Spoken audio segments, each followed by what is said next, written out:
एक बड़ी खबर सुनाने जा रहा हूं मैं आपको। हमने पिछले वीडियो में आपसे कहा था कि मिडिल ईस्ट की जंग में एक नया प्लेयर उतर सकता है।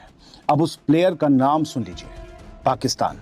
और पाकिस्तान ने सऊदी अरब में पहले से मौजूद अपने हजारों फौजियों को हाई अलर्ट पर डाल दिया है। ये ईरान वॉर में एक टर्निंग पॉइंट हो सकता है, लेकिन ईरान के हिमायती ग्रुप के खिलाफ। 16 जुलाई की रात लगते ही एक नई रिपोर्ट सामने आई है दोस्तों, और अगर ये रिपोर्ट सही साबित होती है तो मिडिल ईस्ट की जंग का पूरा रुख और पूरा नक्शा बदल सकता है। अब या तो पाकिस्तान की एंट्री से जंग और फैल जाएगी, या फिर सऊदी अरब के खिलाफ शुरू होने वाली नई जंग शुरू होने से पहले ही रुक सकती है। सऊदी अरब पाकिस्तान की रेड लाइन है। ईरान होश के नाखन ले, पाकिस्तान जंग में कूदा तो तबाही मचा देगा। इंडियन मीडिया में कोहराम मच गया। पाकिस्तान की इस वार्निंग की अहमियत अच्छी तरह से समझता है। 16 जुलाई की रात आई रॉयटर्स की रिपोर्ट के मुताबिक हमला हुआ तो पाकिस्तान उसे अपने ऊपर हुआ हमला मानेगा। पिछले साल सऊदी अरब और पाकिस्तान के बीच यही समझौता हुआ था दोस्तों कि एक पर हमला मतलब दोनों पर हमला।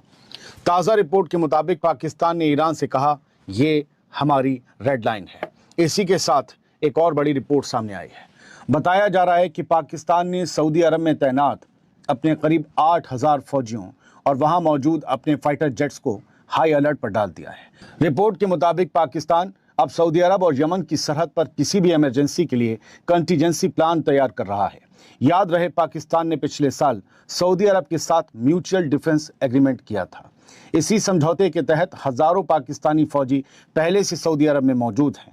रिपोर्ट कहती है कि अब तक पाकिस्तान अपनी फौज को यमन के अंदर किसी ऑफेंसिव ऑपरेशन में शामिल करने से बचता रहा है, लेकिन अब हालात बदल रहे हैं, क्योंकि हुथीस की तरफ से सऊदी अरब पर फिर से बैलिस्टिक मिसाइलें दागे जाने के बाद पाकिस्तान ने अपनी तैयारी बढ़ा दी है। पाकिस्तान से पूछा जा रहा था तुम्हारे उस पैक्ट का क्या हुआ कि सऊदी पर हमला हुआ तो हम हमला करेंगे। रॉयटर्स के मुताबिक पाकिस्तान को सबसे ज्यादा फिक्र इस बात की है कि अगर हुथीस और सऊदी अरब के बीच जंग फिर से शुरू हुई तो पाकिस्तान भी उसमें खिंच सकता है। रॉयटर्स की हेडलाइन यही कह रही है।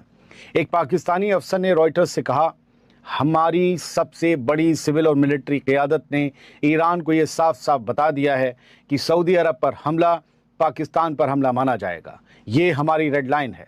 रिपोर्ट में यह भी कहा गया है कि पाकिस्तान को अब सिर्फ हुथीस के हमलों की फिक्र नहीं है, बल्कि इस बात की भी फिक्र है कि ईरान के अंदर फैसले कौन ले रहा है। रिपोर्ट के मुताबिक 2 पाकिस्तानी सरकारी सोर्सेस के हवाले से यह दावा किया गया कि इस्लामाबाद में बैठी हुकूमत को, शहबाज शरीफ की हुकूमत को, ये लगता है कि ईरान में अब सियासी लीडरशिप से ज़्यादा असर IRGC का हो गया है। रिपोर्ट के मुताबिक पाकिस्तान का मानना है कि ईरान के president Masoud Pezeshkian, foreign minister Abbas Araghchi और parliament speaker Mohammad Bagher Ghalibaf के मुकाबले IRGC का असर ज़्यादा बढ़ता दिखाई दे रहा है, वही फैसलों पर हावी है। दोस्तों, पाकिस्तान के लिए ये मामला सिर्फ सियासत का नहीं है, उसकी अपनी इकॉनमी भी इससे जुड़ी हुई है। स्ट्रेट ऑफ हॉर्मुज़ में टेंशन बढ़ने की वजह से पाकिस्तान पहले ही तेल और गैस की सप्लाई पर प्रेशर यानी दबाव महसूस कर रहा है। इसी वजह से पाकिस्तान ने अपने यहाँ पहले बिजनेस आवर्स कम किए थे ताकि तेल की बचत की जा सके। और 16 जुलाई को ये खबर भी आई थी कि यमन के हुथीस बाब अल मंदब भी बंद कर सकते हैं। अगर ऐसा हुआ तो सऊदी अरब के साथ साथ पाकिस्तान को भी बड़ा नुकसान पहुंचेगा, क्योंकि हुर्मुज़ तो पहले से बंद है। रिपोर्ट कहती है कि अमेरिका और ईरान के बीच बातचीत कराने में पाकिस्तान की दिलचस्पी सिर्फ डिप्लोमेसी नहीं है, बल्कि अपनी सप्लाई लाइंस बचाने से भी जुड़ी हुई है। लेकिन अब सबसे बड़ा सवाल यही है कि अगर हुथीस और सऊदी अरब के बीच जंग फिर से शुरू होती है और अगर सऊदी अरब पाकिस्तान से अपने डिफेंस समझौते के तहत मदद मांगता है तो क्या पाकिस्तान इस जंग में उतर जाएगा? रॉयटर्स के मुताबिक पाकिस्तान के एक सोर्स ने इस सवाल का जवाब सिर्फ एक लाइन में दिया है। कहा है, अगर सऊदी अरब हमें बुलाता है तो हम उसके साथ खड़े रहेंगे। इसमें कोई शक नहीं है, हम कुछ भी हो सकता है। ये शबरात में पटाखे छुड़ाने के लिए सऊदी अरब और पाकिस्तान के साथ पैक्ट नहीं हुआ था। सऊदी अरब पर ईरान ने मिसाइलें छोड़ी तो पाकिस्तान ने कुछ नहीं किया, सिवाय इसके कि वो मीटिंग कराकर डिप्लोमेसी के तहत समझौता कराना चाह रहा था अमेरिका से। लेकिन यहाँ मामला एक ऐसे ग्रुप का है जो अपने आप में कोई हुकूमत नहीं, हुथीस, लेकिन उसके पीछे ईरान है। क्या पाकिस्तान टकराएगा सीधे ईरान से, या ये वार्निंग देकर ईरान पर प्रेशर डाला है कि वो हुथीस को समझाएं कि सऊदी अरब पर वार्निंग ना करें?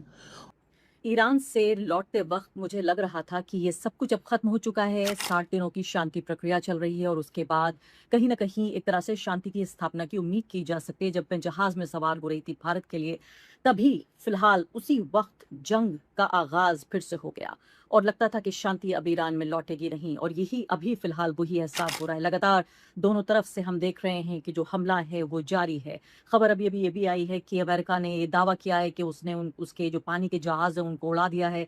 ईरान की तरफ से फिर खबर आई कि ये जो प्राइवेट बोट्स यानी लोगों के जो अपने पानी के जहाज़ थे, जो अपने लिए वो इस्तेमाल करते थे, उन प्राइवेट बोट्स को जला दिया।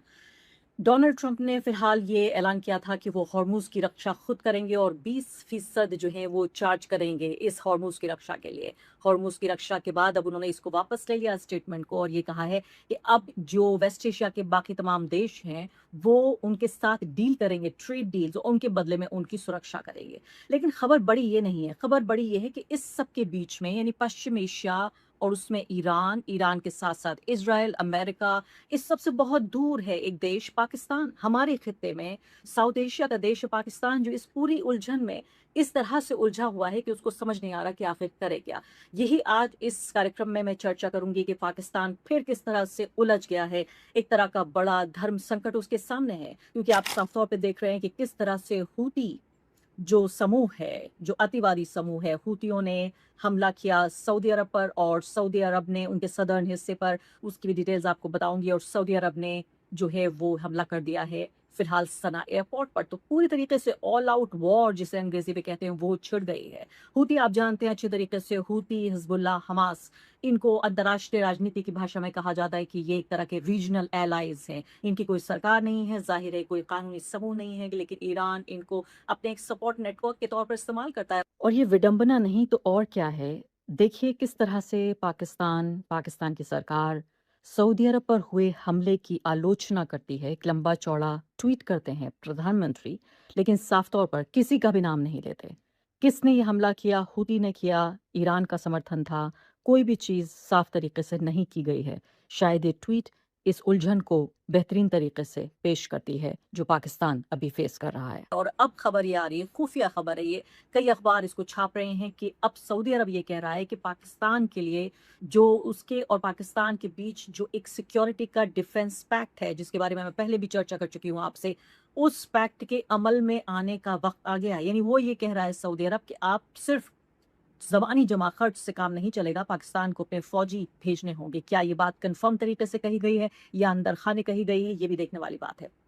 तो मैं आपको बता रही थी कि अब अमेरिका ये कह रहा है कि समुद्री जो रास्ते की सुरक्षा है वो करेगा तो 20% चार्ज देना पड़ेगा। अब 24 घंटे के अंदर उस बयान को बदल दिया है और अब ये कहा जा रहा है कि ये तमाम जो देश हैं इनकी सुरक्षा की जिम्मेदारी यानी वेस्ट एशिया के जो देश हैं उनकी सुरक्षा की जिम्मेदारी अमेरिका लेगा। लेकिन शर्त ये होगी कि ये तमाम जो वेस्ट एशिया के देश हैं ये तमाम तरह की अलग अलग ट्रेड डील्स करेंगे अमेरिका से। समझ में नहीं आता कि अंतर्राष्ट्रीय राजनीति किस मकाम पर आ गई है। मैंने तो जो किताब भी पढ़ी थी फॉरेन पॉलिसी को लेकर वो सब कुछ गलत हो गया है, कुछ भी समझ में नहीं आ रहा इस वक्त।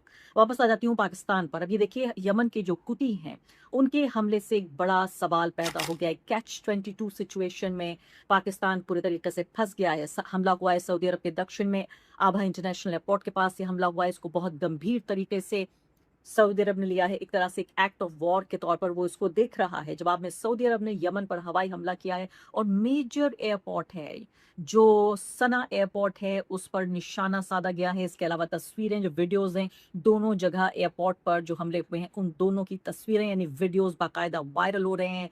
पूरी खाड़ी में सऊदी अरब को अगर देखा जाए तो एक तरह से उसका खून खौल रहा है। हालांकि दिलचस्प बात ये देखिए आपकी, जब मैं ईरान वहाँ मौजूद थी मैंने देखा था, कई ईरानी अधिकारियों से भी बातचीत की और उनकी नज़र में सऊदी अरब को उन्होंने दावत तो दी। सऊदी अरब आया, आयतुल्लाह अली खामनेई की जो उनका जनाजा था उसमें अपने खिराज अकीदत या लास्ट रिस्पेक्ट्स अपनी अदा करने के लिए, पे करने के लिए। लेकिन आपको मालूम है कि अलग अलग आयतें पढ़ी गई। पाकिस्तान के लिए अलग आयत थी, टर्की के लिए कुरान की अलग आयत थी, सऊदी अरब के लिए अलग थी।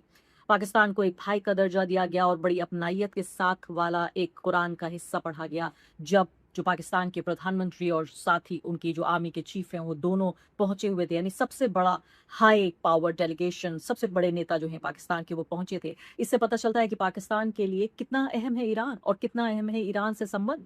और दूसरी तरफ हमने देखा कि सऊदी अरब के लिए एक तरह से चूटी काटते हुए यानी इस तरह की आयतों का इस्तेमाल किया गया जिसमें उनको सबक दिया गया, जिनको उनको दर्स दिया गया, एक तरह के मोरालिटी का पाठ पढ़ाने की कोशिश की गई। टर्की के लिए भी कहा गया कि सिर्फ जबान से नहीं अमल से भी काम लेना चाहिए। तो ये भी एक तरह की अजीब डिप्लोमेसी थी। पूरी दुनिया ने इस पर रिपोर्टिंग भी की कि आखिर क्या कहना चाहता है ईरान इस जनाजे के जरिए, किस तरह से पूरी दुनिया की पॉलिटिक्स को एक धुरी बना दिया एक जनाजे को, और उसके इर्द गिर्द तमाम देश घूम रहे थे। अब वो जनाजा विदा हो चुका है, पूरी दुनिया से जा चुके हैं, लेकिन उसके बाद जो जंग है वो भी खत्म नहीं हुई है। यानी जिस जंग के लिए आयतुल्लाह अली खामेनी ने अपनी जान दे दी, अपने शरीर में से वो रूह को उन्होंने छोड़ दिया, अभी तक वो जंग लगातार बनी हुई है। मुझे नहीं लगता इसके कोई आसार बन रहे हैं।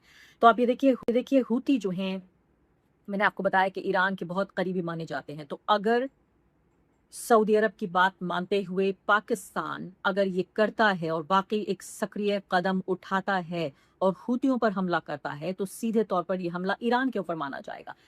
पाकिस्तान की पूरी स्ट्रेटजी आप देखिए कि पिछले करीब 100-150 दिनों के दौरान जो उनकी फॉरेन पॉलिसी नजर आई है वो सीधे तौर पर यह है कि हम किसी को नाराज नहीं करना चाहते, सबके साथ हम संबंध अच्छे रखना चाहते हैं, चाहे वो ईरान हो, चाहे वो सऊदी अरब हो, चाहे वो चाइना हो और चाहे वो अमेरिका हो। और इसमें तनाव अब सिर्फ ईरान और अमेरिका तक सीमित नहीं रह गया है। अब इसमें सऊदी अरब, पाकिस्तान और यमन के हूती विद्रोहियों का नाम भी तेजी से चर्चा में है। एक तरफ पाकिस्तान के सेना प्रमुख जनरल असीम मुनीर का बयान सामने आया है कि अगर सऊदी अरब पर हमला होता है तो पाकिस्तान इसे अपनी सुरक्षा से जुड़ा मामला मानेगा, अपने ऊपर हुआ हमला मानेगा। दूसरी तरफ रिपोर्ट्स में दावा किया जा रहा है कि बाब अल मंडेब जलडमरू मध्य के आसपास हूती लड़ाकों ने मिसाइल और ड्रोन तैनात कर दिए। ऐसे में सवाल उठ रहा है कि क्या पाकिस्तान ईरान और अमेरिका के बीच मध्यस्थ बनने की कोशिश कर रहा है वहीं, या फिर वो खुद इस पूरे संकट में फंसता जा रहा है। दरअसल पाकिस्तान के आर्मी चीफ जनरल असीम मुनीर ने ईरान को आंख दिखाते हुए एक बड़ा बयान दे दिया। मुनीर साहब ने कहा है कि सऊदी अरब पर कोई हमला हुआ या कोई भी हमला सीधे पाकिस्तान पर हमला माना जाएगा और यह हमारे लिए एक रेड लाइन है, लक्ष्मण रेखा है।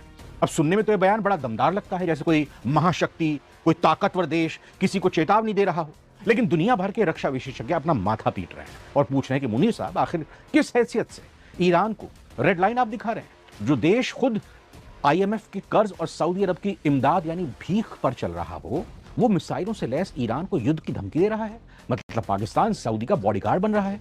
देखिए मजेदार बात यह है कि एक तरफ पाकिस्तान ईरान को धमकी दे रहा है और दूसरी ओर वो अमेरिका और ईरान के बीच चल रहे महातनाव में डील का ठेकेदार यानी मध्यस्थ, बिचौलिया बनने की कोशिश कर रहा है।